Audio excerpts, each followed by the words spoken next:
Hare Krishna, welcome to my mini blog. আজ আমি এসেছি রাজাপুর জগন্নাথ বলদেব সুভদ্রা মহারানীর মন্দিরে। এসে দেখছি এখানে একটি বিয়ে অনুষ্ঠান চলছে। খুব সুন্দর করে রাজাপুর জগন্নাথ মন্দির সাজানো হয়েছে, আর জগন্নাথকে তো দেখার মতো লাগছিল। কি সুন্দর রাজবেশ দিয়েছে জগন্নাথকে। আর জগন্নাথের সামনে সকলে কীর্তন করছিল।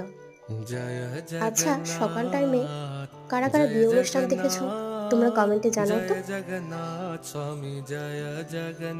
আমি কিন্তু তেমনটা দেখিনি। আর এটা হচ্ছে রাজাপুর জগন্নাথ মন্দিরের পিছনের সাইডটি।